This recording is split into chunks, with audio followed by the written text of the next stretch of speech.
Now we will see some examples of convolutional networks. The classical model in convolutional network is LeNet5, which has been proposed in the 1990s. LeNet5 is basically the model on which we base many other models from that.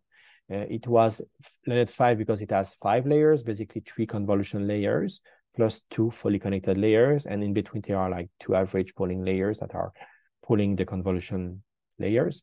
It's about 60,000 parameter, which seems really small compared to what we have now with tens and hundreds of millions of parameters in modern networks, but that was quite a lot in that time in terms of the computational resources that were available for processing things with that kind of neural network, processing images with that type of neural network.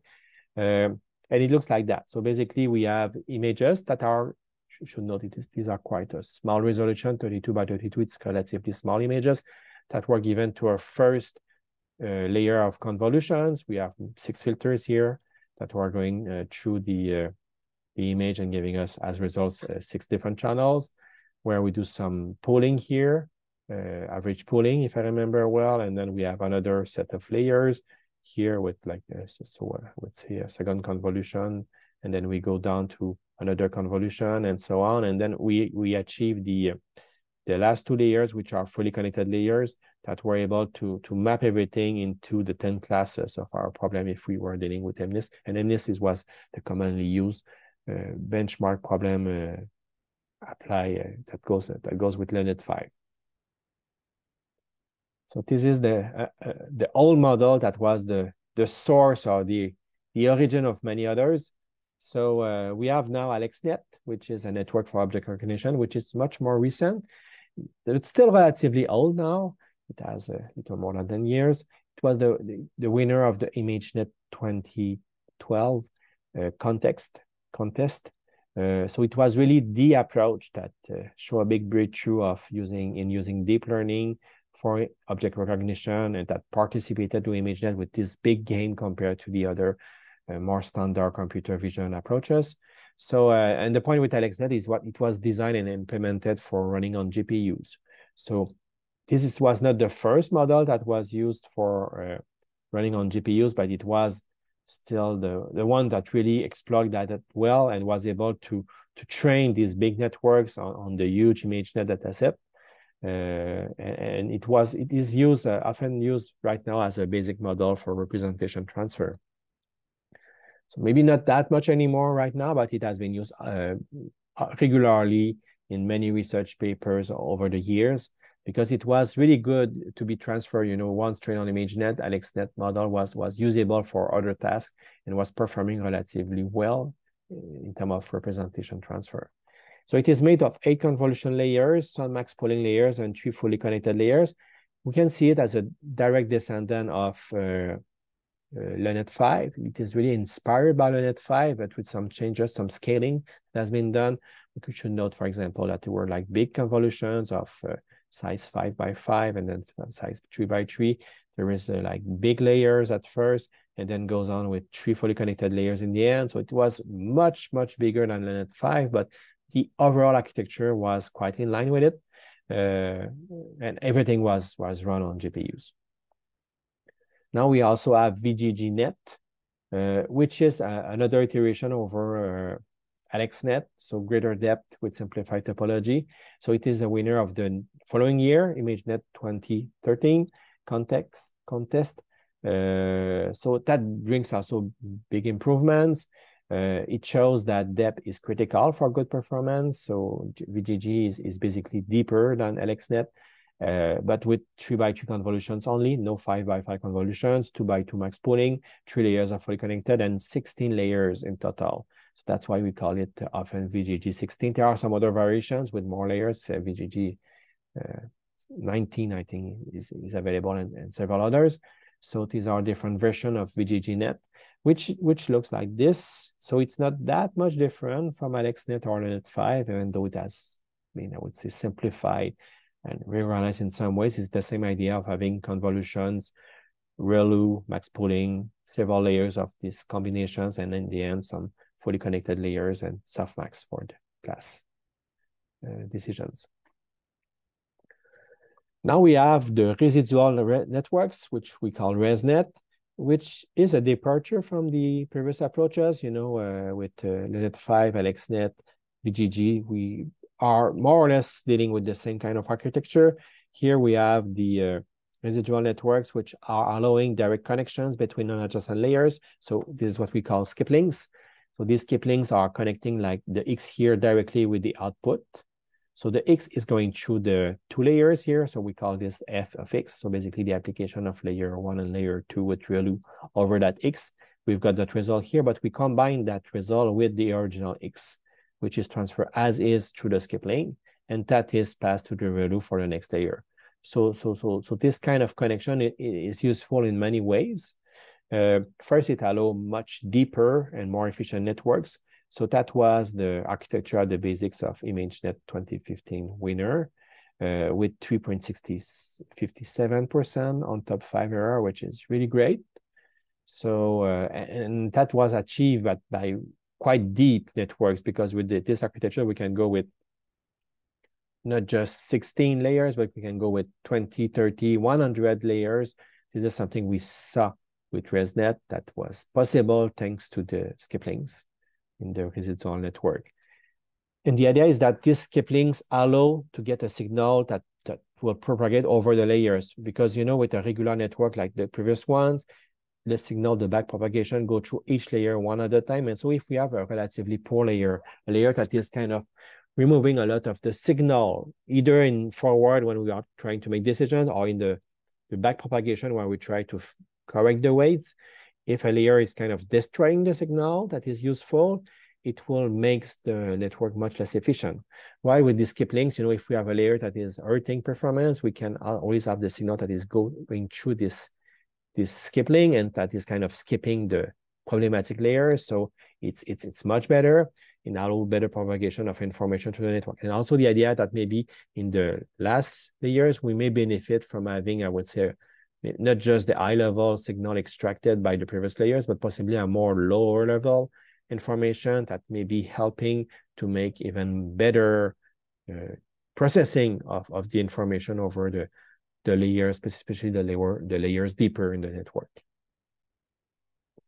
And also an interesting aspect is that if we have one layer that is just not one block here that is not effective, that is doing nothing useful, the skip link somehow will disable it. So basically we will combine it here, and we will ignore in the next layers the signal coming from f of X. We will just directly the X here. So this is a presentation of such network. So we are talking about a ResNet 34 here on the right. So we see the network which has 34 layers with skip links in over the many blocks, which is really effective compared to a plain version of it without skip links, which is basically the same network. This is not working very well, too many layers. And we have the VGG19 here on the side that is compared with different type of layers. We see that the input here has some extra layers as well as the output. And we have much less, I would say, convolution layers in VGG19, which is working relatively well by itself. So from this ResNet, we've got several others models, architecture, which rely on this notion of residual connections. The point is that we observe that convolutional networks can be deeper and get better performance with close connections through the network at its input. So if we are able to connect the inputs with the different layers, the different elements of our convolutional network, we achieve better results. This is something we see from ResNet. So the idea of DenseNet is that we connect each layer to all of the above layers. So basically it has some kind of denser connectivity. So a network with L layers will have L times L plus 1 divided by 2 direct connections between the layers, which is much more, which means a lot of weights for relatively, for any kind of deep networks with L layers. Because it looks like this, you know, here we can say we have the input here, which is entering on that side. And then we have the output of that first layer, which is connected to all the other blocks. So we have the green, the purple, yellow, and orange one, which receive as input the output of the red one. And likewise, the green is connected to the others, the purple is connected to the two others, and the yellow is connected also directly to the orange one, and it is also connected to the output of it. So we are able to combine everything together. And that is in practice useful for better, I would say, processing, and that's quite good in different cases of computer vision. The point is that if we want to get quite deeper network, we cannot connect everything with everything. So what we do is we create dense blocks. So basically, when we say a dense block, has that kind of topology inside the block. So we see here a dense block where the first connections or even the input is connected to all the other layers from that block, and like this for all the other blocks here. And in between two blocks, we have some convolution and pooling before feeding the second block and the third block and so on. So that makes, I would say, in practice, that make a dense net that is effective for doing some image object classification or other stuff like that.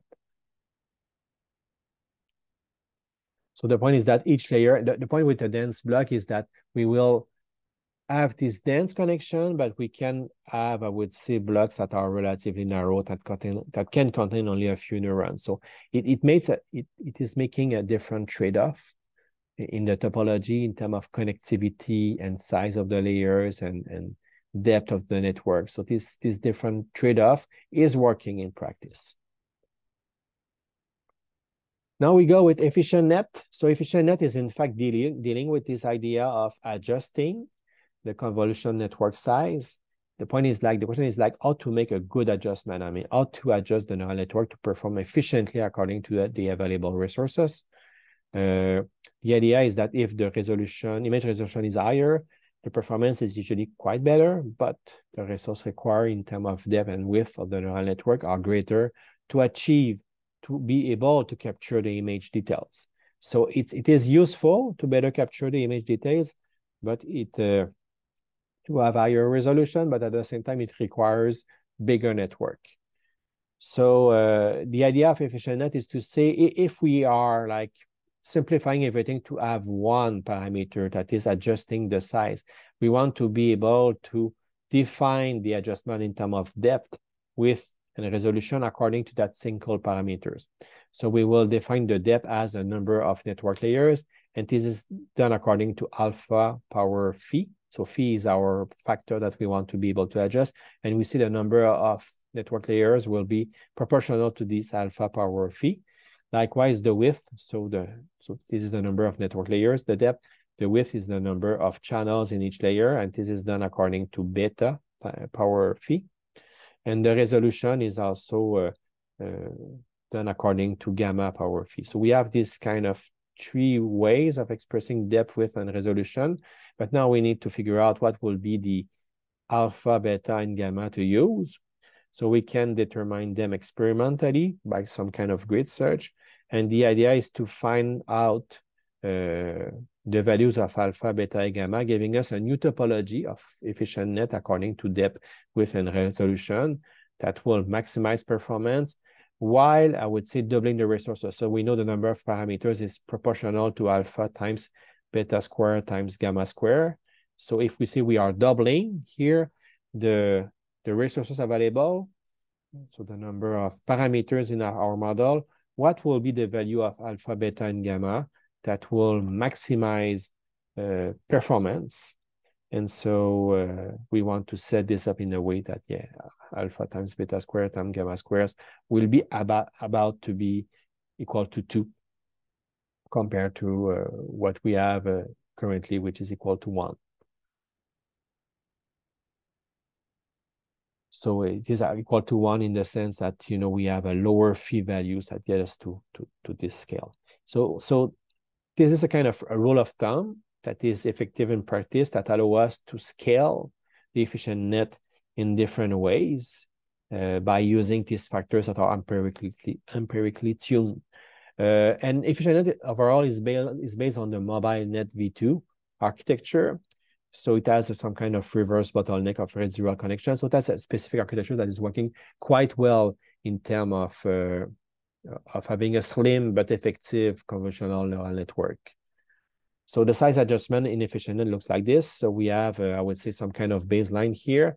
We can increase it in terms of width, so make it with more elements on each layer. We can make it deeper with more layers.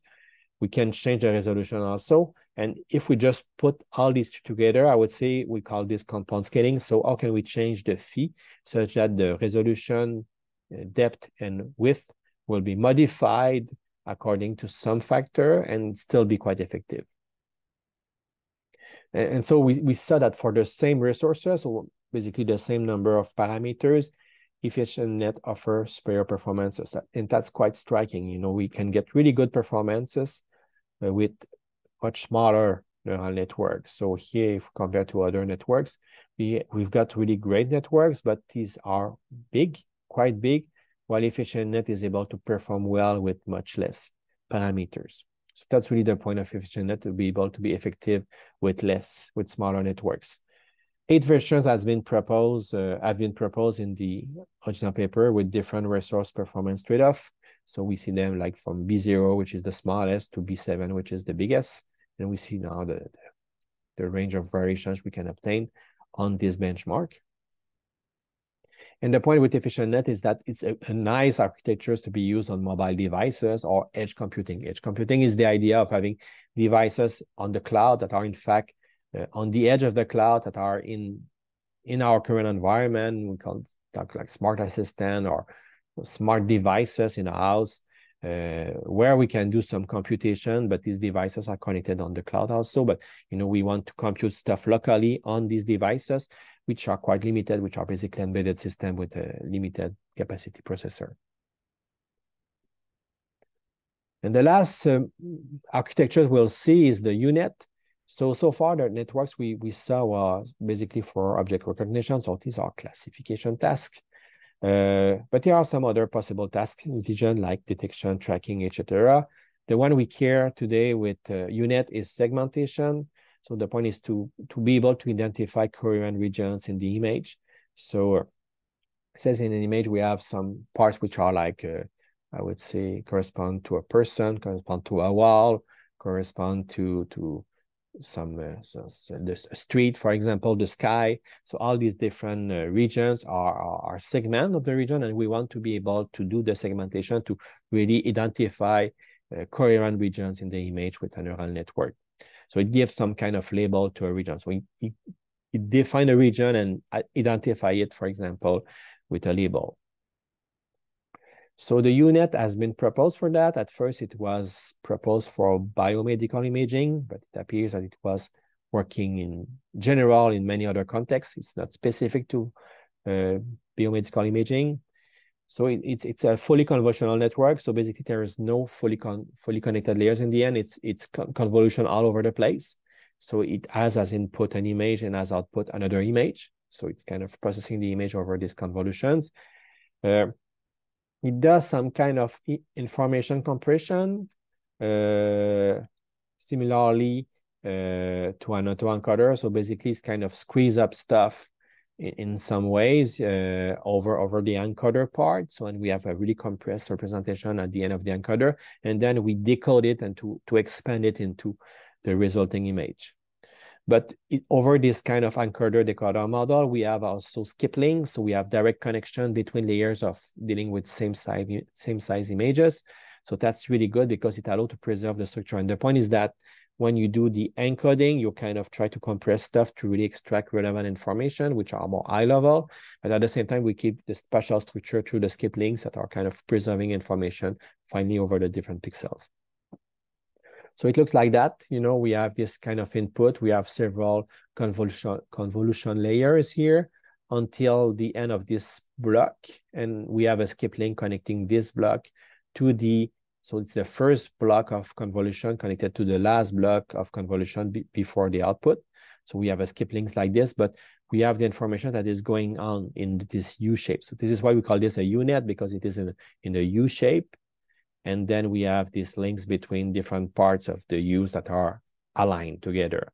And so we see here we go from high resolution to low resolution, back to high resolution here. So this works quite well for segmentation. It is kind of commonly used at the moment still for doing this kind of task. It's quite effective.